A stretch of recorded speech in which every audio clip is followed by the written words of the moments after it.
It's definitely upcoming. Lovely to speak to you again and about your new project, your It's good to see series, you. Bad Monkey. So, perhaps you could start by telling us a little bit about what the series Bad Monkey is about, and what's kind of inspiration behind kind of doing this kind of comedy crime caper series.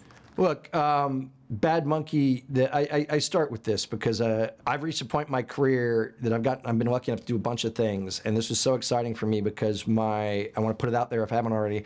My favorite author as a guy in my teens, and I was not necessarily buried in all the classics, was Carl Hyacin.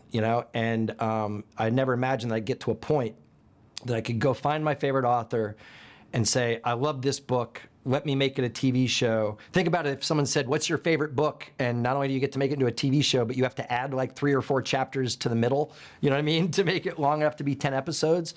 So look, 100% of why I do it is Carl. I haven't been nervous about a project in a long time because I don't want to let him down. He's such a great guy. Anybody wants to know the story, the coolest thing about this is they can go to an airport. That book will be re-released, but it'll have a picture of Vince Vaughn on the cover. Read one of his books. Doesn't even have to be Bad Monkey. They're awesome. Oh my goodness, thank you. And Yeah. obviously, what was it like working with Vince Vaughn and collaborating on this? Because I know he's executive producer alongside you as well. Yeah, So what's that like? He's such a supportive guy. I'll try to tell things that not everybody's going to say.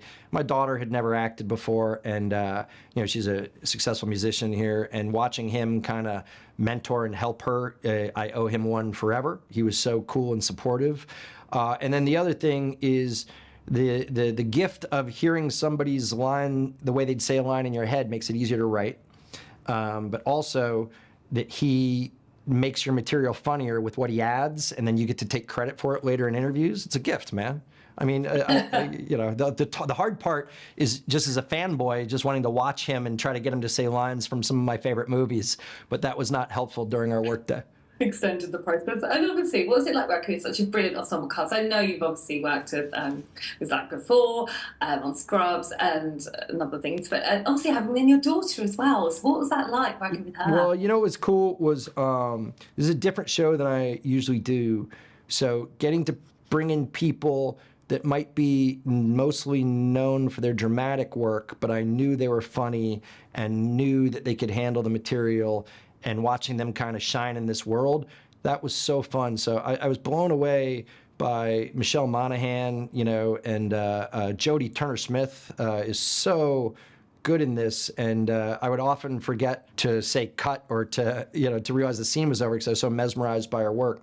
Look, working with my daughter, I'm so biased. I think she's the most amazing actress that's ever worked ever. But come on, it was the real treat of it was to get to spend time doing what I do.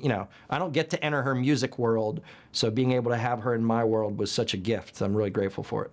Oh, I can imagine. And also, obviously, being in Florida Keys, everyone else I've interviewed just said it's just so amazing. You've got all the alligators there.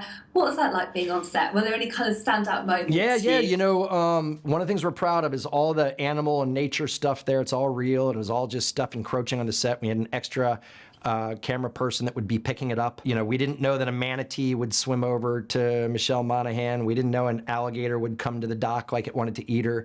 But my favorite one that people can look for, it's an Easter egg because he was so brilliant comedically. Alex Moffat from Saturday Night Live, he plays the neighbor that Vince is having a fight with throughout the series. There's an indigenous deer to the Florida Keys called key deer. They're very small. They can drink and survive on salt water, and they're everywhere, and they eat everything, and they aren't afraid of people. And everybody should look for, there's one scene where while Alex is talking, a deer wanders out and starts eating the set. And instead of breaking character, he goes, "Get the hell out of here, I'm trying to talk to someone." And the thing just looks at him and casually walks away. And it's 100% real. So that's the Easter egg for the show. Yeah. Oh, that's so cool. Thank you. I'll look out for that. Sure. Well, thank you so much for your time. I hope everyone enjoys it as much as I did. Thank you very much. Anytime.